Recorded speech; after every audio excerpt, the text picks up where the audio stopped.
Chapter 23. By the time Emmett pulled up outside the familiar blue fence of his happy home, he'd given in to full-blown panic.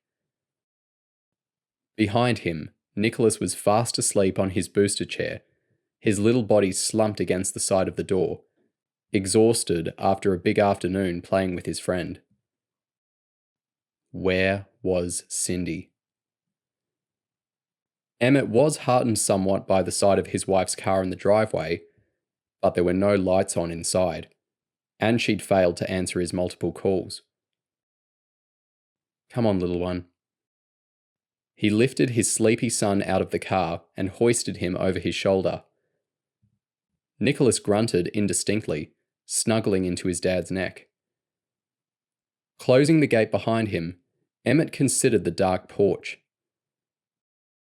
Was this how Brian Gibson had felt, as he'd made the lonely trip home from the holiday program with his two young children? He shook the thought aside. What had happened to Natalie was tragic, but this was different. Balancing Nicholas with one arm, he retrieved his house keys. The lower lock turned, but the front door wouldn't open, suggesting the top latch had been secured from the inside. Damn. Emmett popped his son down on the doormat. Wait here a moment. Following the deck around to the side of the property, he tugged the sliding door, happy to discover it was unlocked. He stepped inside. Hello? Emmett flicked the lights on, crossed their small living room, and entered the kitchen. His eyes immediately fell on Cindy's black handbag and keys, which were strewn casually on the table, the sand that was littered across the floor. Why was there sand? Had his sick wife been to the beach? Come in. He unlocked the front door from the inside, gently leading Nicholas to the nearest chair. I'm just going to find Mum, and then we'll get you to bed. The stairs creaked as he made his way to the second level, the knot in his stomach tightening as he approached their bedroom and saw the door was slightly ajar. Cindy? In the darkness, he could make out his wife's body lying motionless across the bed, one arm dangling over the edge of the mattress. Emmett flicked the light switch on. Honey? What? Cindy's groggy voice seemed like it was coming from somewhere far away. She rolled over slowly. A surge of relief rushed through Emmett. You're okay? What? Cindy sat up, wiping her puffy eyes. Her hair was frizzed up like a lion's mane. Are you okay? What's happened? I had to collect Nicholas from Susan's place. I've been so worried. Cindy squinted, her eyes adjusting to the light. Emmett could see her forehead was damp. She looked feverish. You're still not well? She shook her head. I took some painkillers and some cold tablets, but I think they reacted badly with the wine. Wine? I had lunch with Michael, my old photography tutor, but I shouldn't have drunk anything. I feel shocking. What time is it? Just after 10 p.m. Emmett joined her on the edge of the bed, letting her nestle in against him. I ran out of the office when I heard you hadn't collected Nicholas. I couldn't help thinking the worst. He laughed at his own foolishness. These cases must be really getting to me. Cindy pecked him on the cheek. I'm sorry to make you worry. I don't know how you do it. Has the brother been charged? Daniel Norman? No. Emmett sighed. Any sense of relief he'd been feeling quickly evaporating. It's actually not looking like he's our man. In fact, it looks like someone else has been visiting Tom Norman. Someone else has been leaving the jewellery? Exactly. Daniel mentioned seeing a photo displayed in his brother's room that wasn't there before. He said the picture was of a school friend that Tom used to know. How odd, Cindy muttered, rubbing her sweaty brow. Do you think someone saw the article in the newspaper and it prompted them to visit their old friend? Emmett paused. He hadn't thought of that possibility. It actually made sense. But then what was the motive for murdering Rosemary and Natalie? And why would the killer leave a photo of himself? If we find the person who left the jewellery, we found our killer. Of that, I'm certain. Cindy yawned loudly, then let her head rest against his shoulder. As she snuggled in, Emmett could feel her chest beating rapidly. So why did you have lunch with Michael? He couldn't help sounding jealous. I thought you were going to stay home today. Cindy sat up stiffly. He told me he wanted to meet urgently. I thought it was something to do with my work, but I think he might have had the wrong idea. Wrong idea? Nothing happened between you two, did it? Of course not. His wife's lips clamped together. Everything's fine. A bit awkward, but fine. Okay. Good. Emmett paused, an uncomfortable tension settling between them. And I hope you're not planning on going into work tomorrow. Cindy grunted. I really should. I haven't been overly productive the last few days. But I might give myself another day to recover. I'll see how I'm feeling. Nicholas has his parent-teacher interviews on tomorrow night anyway, so it'd be easier to stay home. Oh, yeah. Emmett felt himself slump. How on earth would he make it to that? Don't worry. Cindy patted him on the arm. I'm not expecting you to be there. I'll report back on everything I'm told. Thank you. Is Nicholas in bed? No, he's downstairs. I wanted to check on you first. As though on cue, a loud thud sounded, followed by a shrill wail. Nicholas? Emmett dashed back to the kitchen. His son was lying in a heap next to the table, looking confusedly from the chair to the polished floorboards. He'd fallen asleep and tumbled off. Come on then. Emmett scooped him up.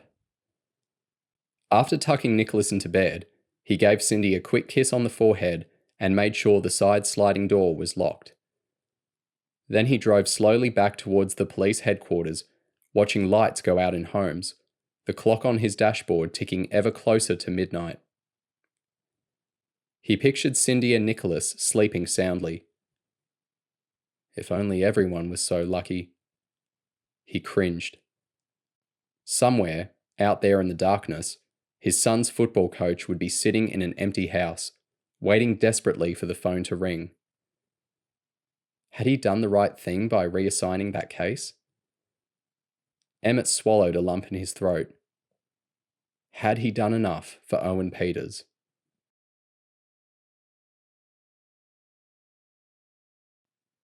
Abby hovered uncomfortably by the door of the school portable, shifting from side to side. She peered in again, checking she wasn't mistaken. Spencer's class was definitely not there. Damn. Despite setting her alarm early and rushing for the bus, they'd managed to get to the school late, and Spencer was now anxiously bouncing beside her. I'm going to be in trouble, he moaned. Are you sure there wasn't some sort of excursion today? Abby checked through the trail of angry text messages from her mother. She'd mentioned the dreaded parent-teacher interviews several times, but nothing about an outing that morning. What was she supposed to do? Abby looked around the empty yard helplessly. She'd always felt there was some sort of invisible set of rules for how one should operate within school grounds. A secret understanding that she'd never been privy to. The successful students seem to know the code implicitly, never setting a foot wrong, always heading the right way to class, speaking the right way to teachers, and completing assignments in the right manner. She sighed. Here she was again. The wrong place at the wrong time. Are you okay? A matronly woman with glasses approached. I can't find the prep class. Abby hated how foolish she sounded. They're normally in this room. I'm not sure where they've gone. Don't they usually have sport up on the oval on Monday mornings? Abby felt herself shrink. Oh, of course. She laughed, as though this had simply slipped her mind. Thank you. She waited until the woman was gone, before bending down and whispering to Spencer. Which way's the top oval? He pointed to a patch of green in the distance beyond a large concrete play area where a squadron of little bodies was lining up. That's your class? She took Spencer's hand and began heading towards the oval. Come on, blue team, get yourselves sorted. Hurry up. The sports teacher sounded exasperated. Okay, on your marks, get set, go. A rush of feet bolted across the grass, and Abby couldn't help but laugh as she watched several boys jostling over the finish line. That looks fun. She looked down at Spencer, suddenly realizing that he was inappropriately dressed. We didn't bring your runners, she whispered, just as the sports teacher caught her eye. Hello. He waved them over. You must be Spencer's mother. Abby stepped forward, unsure how to answer this in front of Spencer. Sorry we're late. Up close, she noticed dark patches under the teacher's eyes. His body slouched in a way that suggested he wasn't overly enthused about being there. You don't have your sports uniform? He looked at Spencer. No, Mr. Peters. The teacher sighed. Well, I suppose you can help me keep score. Abby waved limply as her son was stranded uselessly by the edge of the oval, while the other children played and laughed. She was a hopeless mother. Hurrying back past the portable classrooms, she checked the time and then sprinted to the tram. She was terribly late for work. Hopefully no one had noticed. They had. Where the hell have you been? A man Abby didn't even know barked at her the moment she stepped out of the elevator. His angry voice accompanied by the sound of multiple phone lines ringing throughout the office. Damn. Abby dashed to the reception desk, flinging her bag down and reaching for the phone. She just missed it. Another line rang. She grabbed the receiver and cradled it in her neck, trying to stall the person on the other end as she waited for her computer to start up. We might be able to do Thursday morning. Just let me see. By the time the calls calmed down, Abby was completely flustered. It hadn't helped that Sally, who was usually so nice to her, had warned her that the company director had missed an important phone conference and was now furious. It also hadn't helped that Marcus had walked by her desk twice already without even acknowledging her. What was he doing? Abby fiddled with her left earring, carefully freeing the stray lock of hair that had somehow got caught in the gold hoop. She knew it was important to remain professional in the workplace, but his behaviour was more than that. It was cold. She pushed her chair back, finally allowing herself to escape the reception area and get a quick tea from the kitchen. Her heart plummeted when she found Levi and Tony standing in front of the fridge. Abby! Levi smirked, his eyes flickering to Tony before settling back on her. How was your weekend? The question caused Tony to almost spit his coffee across the bench top, his futile attempts to conceal his laughter resulting in an ugly coughing fit. Abby wanted to sink through the floor. "Good, thank you," she finally managed, before reaching past them and retrieving the milk. The men left, and as she waited for the kettle to boil, Abby sifted through all the fancy tea bags that the company provided. French Earl Grey or Superior Darjeeling? She shook her head. She was such a fraud. Taking her tea and several biscuits from the jar that sat on top of the microwave, she trudged back out to her post, her embarrassment turning to anger. She hadn't come here to be a receptionist. She was a finance graduate. Why was she being treated like this? She sipped her tea, flicking through the files on her computer absent-mindedly, stopping when she came across a folder with staff details. As she scanned through the names, phone numbers, and addresses of all the full-time employees, Abby realised she didn't even know where Marcus lived. Her eyes settled on his address. St. Kilda? She pictured the touristy suburb, with its famous stretch of beach, bustling live music scene, and underground drug culture. That made sense. He was probably living in some swanky apartment, with ocean views and a rooftop deck. Abby sighed.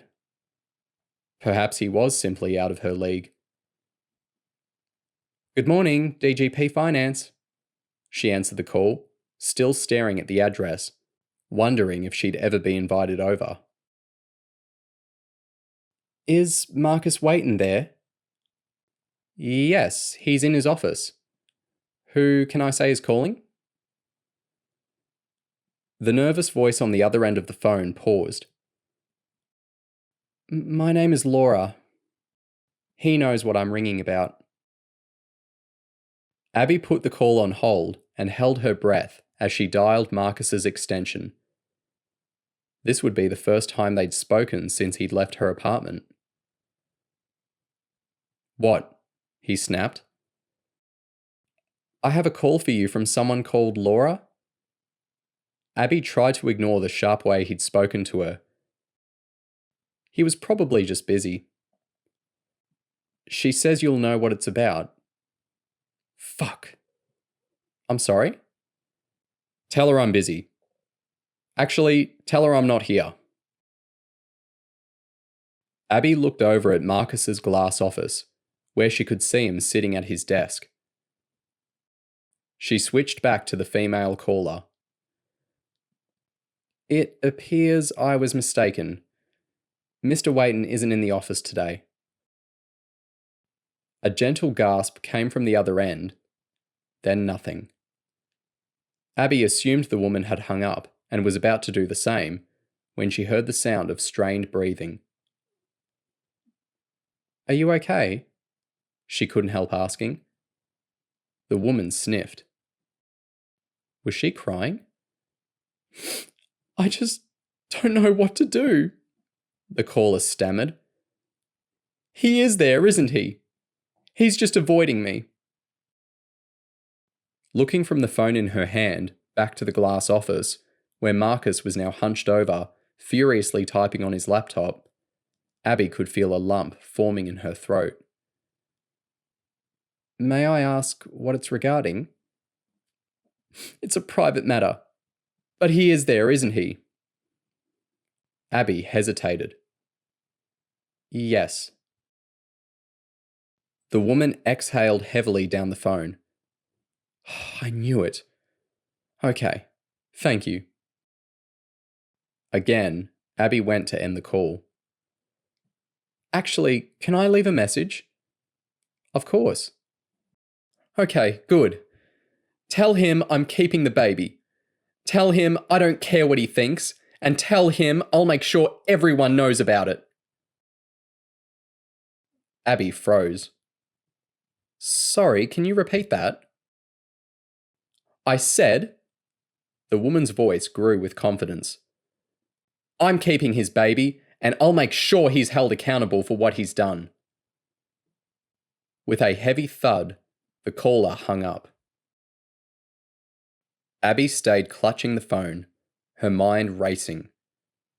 Tell him I'll keep the baby. What baby? Surely Marcus hadn't got another woman pregnant. Letting her eyes drift to the corner office, she watched Marcus, now pacing in front of the long glass windows. Only 2 days ago, she'd been wrapped in his tight embrace. She forced herself to smile at a passing accountant. No, she decided determinedly. The woman had to be mistaken. Marcus wasn't that sort of man.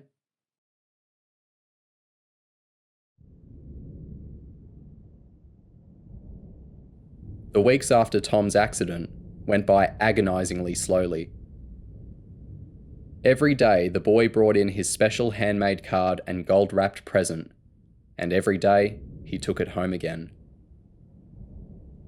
Have you heard from Tom? He would plead with his homeroom teacher before each class began.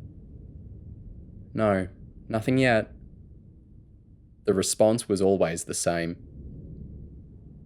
The only snippets of information he'd been able to gather were from Daniel's friends, in the higher grades. They told him that Daniel had also been badly injured, and that he blamed Rosemary for the crash.